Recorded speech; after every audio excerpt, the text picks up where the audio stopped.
Cet homme, c'est Victor Hugo. Mais avant de mourir, il faut vivre. Et Victor Hugo, immense écrivain français du XIXe siècle, a vécu avec une intensité hors du commun. Victor Hugo est poète. Il écrit des pièces de théâtre. Il est romancier avec le succès considérable que l'on sait. Il dessine, il vit, il aime sa femme, ses maîtresses. Il chérit ses enfants et s'en occupe comme jamais un père ne le faisait à cette époque. Mais il n'est pas replié sur la sphère familiale, loin s'en faut. Farouchement républicain, il s'oppose violemment à Napoléon III, qu'il appelle Napoléon le Petit, au point de vivre exilé pendant 25 ans.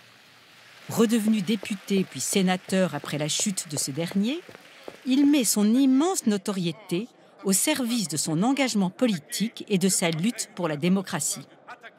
Il pourfend au Sénat la peine de mort, se bat pour la liberté de la presse, l'éducation pour tous, se fait l'avocat des pauvres, des femmes, entre autres pour leur accorder le droit de vote qu'elles n'obtiendront, imaginez un peu, qu'en 1944.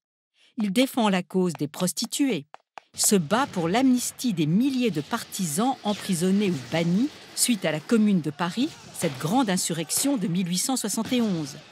Il rêve d'une Europe unie, la République des États unifiés d'Europe. Victor Hugo, un précurseur, un homme libre, un génie.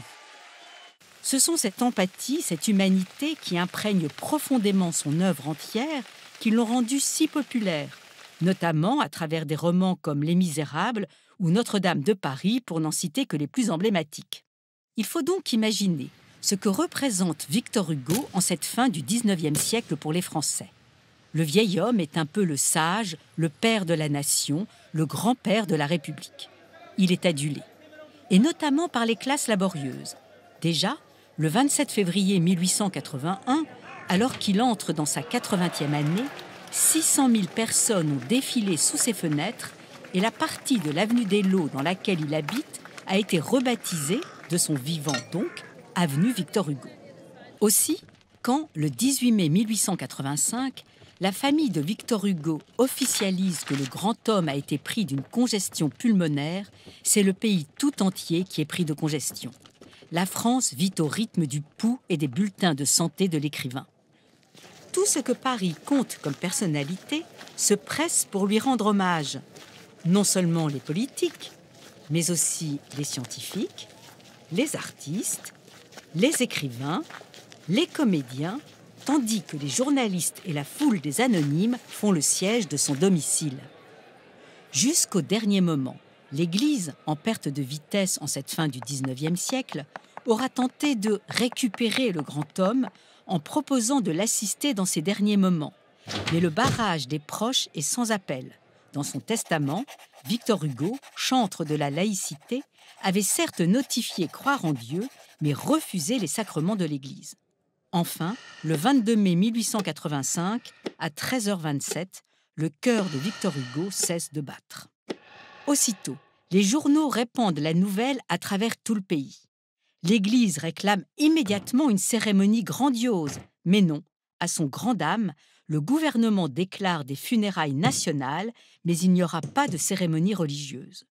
Pour le gouvernement républicain, ces funérailles doivent être certes un moment de réconciliation, de communion du peuple français tout entier, mais elles doivent aussi consolider la République face au mouvement ultra-conservateur très présent en cette fin du XIXe siècle. Mais d'abord, il faut organiser l'hommage que le peuple veut rendre au poète. C'est sous l'Arc de Triomphe, drapé de crêpe noire, que la dépouille de Victor Hugo va être exposée dans un immense catafalque à partir du 31 mai au petit matin.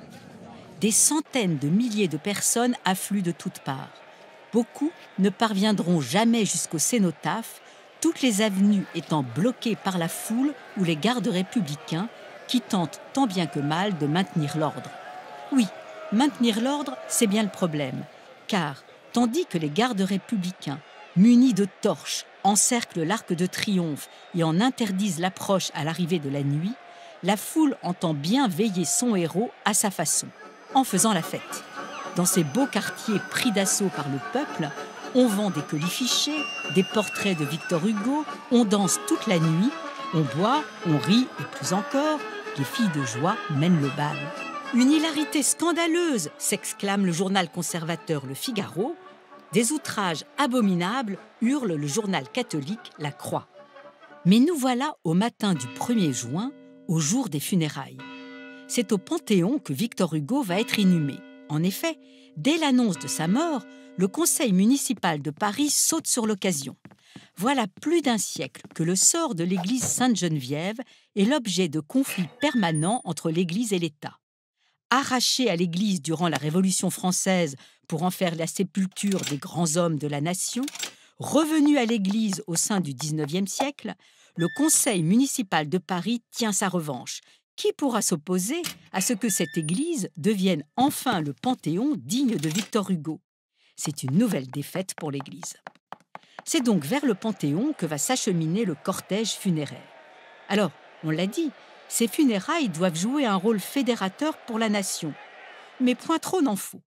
En cette fin du XIXe siècle, marquée par l'industrialisation et la montée de la conscience ouvrière, le gouvernement craint plus que tout que les funérailles du héros des classes laborieuses ne dégénèrent en émeute, voire en révolution. Il est d'abord prévu que le jour des funérailles soit fixé au dimanche 31 mai. Mais à la réflexion, le gouvernement opte, contre l'avis de la famille de Hugo, pour le lundi. Ainsi, ouvriers et employés ne pourront y participer. Ensuite, le parcours du cortège évitera soigneusement les quartiers populaires. Il est strictement interdit de brandir d'autres drapeaux que la bannière nationale.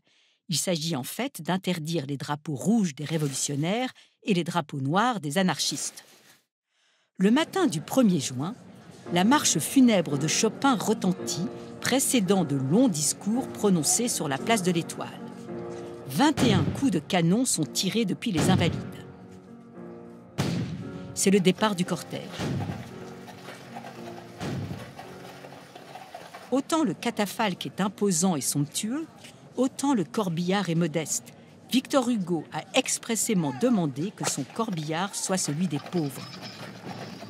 Des centaines de photographies témoignent du cortège et de la marée humaine qui l'accompagne, car nous sommes en 1885 et ces funérailles font l'objet de l'un des premiers grands reportages photographiques. À l'avant du cortège, la garde municipale, un régiment de cuirassiers, le gouverneur militaire de Paris et son bataillon à cheval, puis 11 chars débordant de fleurs et de couronnes.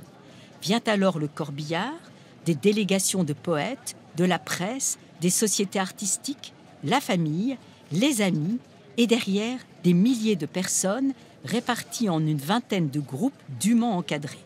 Ça, c'est le cortège officiel qui descend les Champs-Élysées jusqu'à la place de la Concorde, traverse la Seine, remonte le boulevard Saint-Germain, puis le boulevard Saint-Michel, jusqu'à la rue Soufflot, accompagné tout au long des fanfares, de tambours, on entonne la Marseillaise, le chant du départ, le chant des Girondins, et puis il y a la foule, l'immense foule, on ne sait pas trop, 1 million, 2 millions de personnes accompagnent Victor Hugo.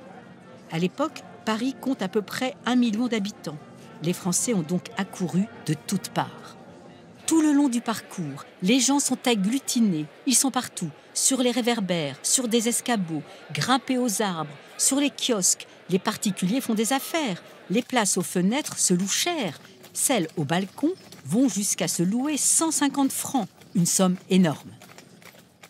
Le cortège est si dense qu'une partie n'a pas encore quitté la place de l'Étoile quand la tête arrive au Panthéon, 5 kilomètres plus loin. C'est au compositeur Camille Saint-Saëns qu'est confiée la direction musicale qui encadre la nouvelle série de discours avant que le cercueil n'entre au Panthéon accompagné du seul cercle familial et amical.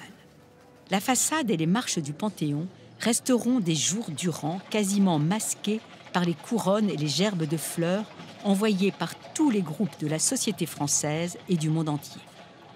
Jamais encore une telle foule n'avait accompagné des funérailles nationales. Et jamais plus à l'avenir.